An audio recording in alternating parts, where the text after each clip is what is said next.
नमस्कार। आज हम एक बड़े ही दिलचस्प सवाल पर बात कर रहे हैं। नमस्कार। हाँ, बताइए। ईश्वर और भक्त का हृदय। देखिए, ये माना जाता है कि ईश्वर तो हर जगह है, कण-कण में मौजूद है, हाँ, बिल्कुल। सर्वव्यापी। हाँ, तो फिर भक्त का हृदय उनके लिए एक खास जगह, एक कह सकते हैं विशेष निवास स्थान क्यों है? मतलब जैसे पूरे घर में होते हुए भी किसी का एक पसंदीदा कोना होता है ना।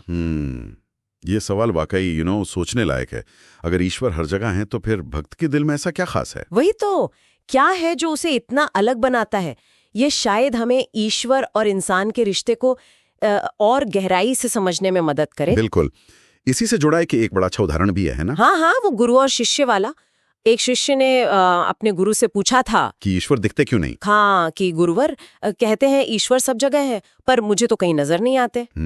तो गुरु ने क्या किया, उन्होंने पास पड़ा एक धूल भरा कांच का टुकड़ा दिया। अच्छा। और कहा कि इसे साफ करो। इसे हमारा हृदय भी वो इसी कांच की तरह है। मतलब जब तक मैल जमा है? हाँ, जब तक इस पर इच्छाओं की, द्वेष की, अहंकार की धूल जमी है, तो उसमें परमात्मा का प्रतिबिंब कैसे दिखेगा? सही बात है। हृदय जब साफ होता है, मतलब निर्मल, तभी वो ईश्वर को दिखा पाता है, उनका दर्पण बन जाता है। पर यहाँ एक सवाल उठता है, क्या हृदय को साफ करना मतलब सिर्फ ये गंदगी हटाना काफी है, या उसे सचमुच एक खास निवास बनाने के लिए कुछ और भी चाहिए? बहुत बहुत अच्छा सवाल पूछा आपने।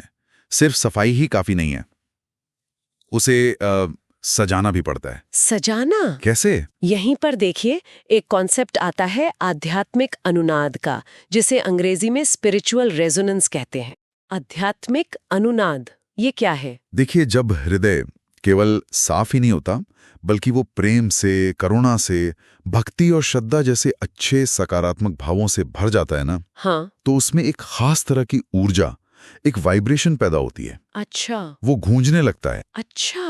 और ये सिर्फ कोई दिमागी सोच या सिर्फ विश्वास की बात नहीं है। ये एक गहरा आंतरिक अनुनाद बन जाता है, मतलब एक इनर रेजोनेंस। आंतरिक अनुनाद। हाँ, जैसे समझ लीजिए एक रेडियो है। हाँ। वो सही फ्रीक्वेंसी पर सेट होगा तभी तो गाना पकड़ेगा ना। हाँ, बिल्कुल। वैसे ही प्रेम और भक्ति से भरा हुआ हृदय वो ईश्वर की मौजूदगी के प्रति ज्यादा सेंसिटिव, ज्यादा ग्रहणशील हो जाता है।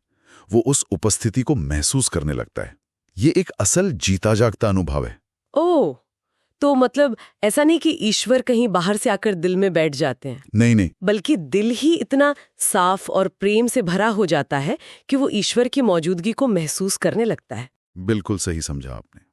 इसे ऐसे देखिए, ईश्वर की उपस्थिति तो हमेशा है, हर जगह, जैसे हवा है। पर जब हृदय प्रेम और भक्ति से भरता है तो वो उस उपस्थिति को फील करने लगता है, उसके साथ कह सकते हैं एक सिंक में आ जाता है। अच्छा।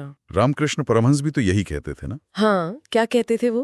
कि ईश्वर भाव के भूखे हैं, बाहरी आडंबर के नहीं। बिल्कुल, प्रदर्शन के नहीं। हाँ, बड़े बड़े मंदिरों या महंगे चढ़ावों से ज्यादा ईश्वर को क्या प्रिय है? हृदय की सच्ची पुकार, निस्वार्थ सेवा, या जैसे एक माँ का अपने बच्चे के लिए वात्सल्य होता है, ऐसे शुद्ध भाव। हाँ, जहाँ कोई दिखावा ना हो। बिल्कुल।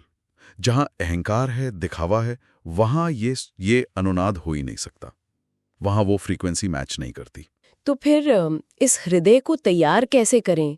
अगर इसे ईश्वर का निवास बनाना है तो इसकी तैयारी क्या है? तो ये देखिए, दो तरफा है। पहला तो वही जो हमने कांच वाले उदाहरण में देखा, नकारात्मकता हटाना, यानी ईर्ष्या, घृणा, लोभ, अहंकार, दिखावा, इन सब को धीरे धीरे कम करना, खत्म करना। और दूसरा है इसे सकारात्मक गुणों से सजाना। अच्छा, और ये सजावट कैसे होगी?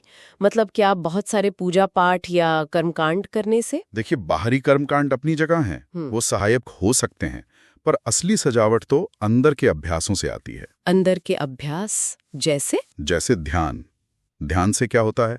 मन शांत होता है, फोकस बढ़ता है। जब से ईश्वर के प्रति एक लगाव, एक कनेक्शन बनता है। ठीक है।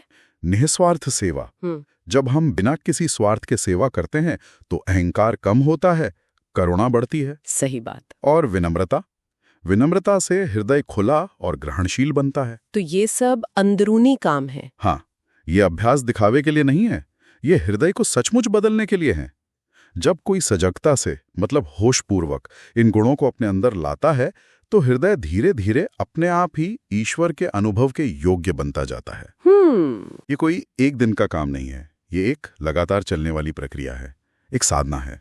तो मतलब सार यही है कि ईश्वर भले ही सब जगह हों, पर भक्त के शुद्ध प्रेम और करुणा से भरे हृदय में उनकी उपस्थिति का अनुभव खास तौर पर होता है। बिल्कुल, क्योंकि वहां उन्हें कोई बनावट नहीं मिलती, वहां सच्चाई है, अपनापन है, एक गहरा समर्पण है। हाँ वही। तो शायद सबसे बड़ा मंदिर या सबसे अहम दीपक कहीं बाहर नहीं, वो हमारे अपने हृदय के भीतर ही है। बिल्कुल, बस उसे प्रेम और सजगता से रोशन करने की जरूरत है। एकदम सही कहा। और अंत में ये सवाल सोचने के लिए रह जाता है सबके लिए, क्या कि क्या हमारा हृदय अभी इस पल ऐसा है जहां ईश्वर की उपस्थिति आराम से, सहजता से महसूस हो सके?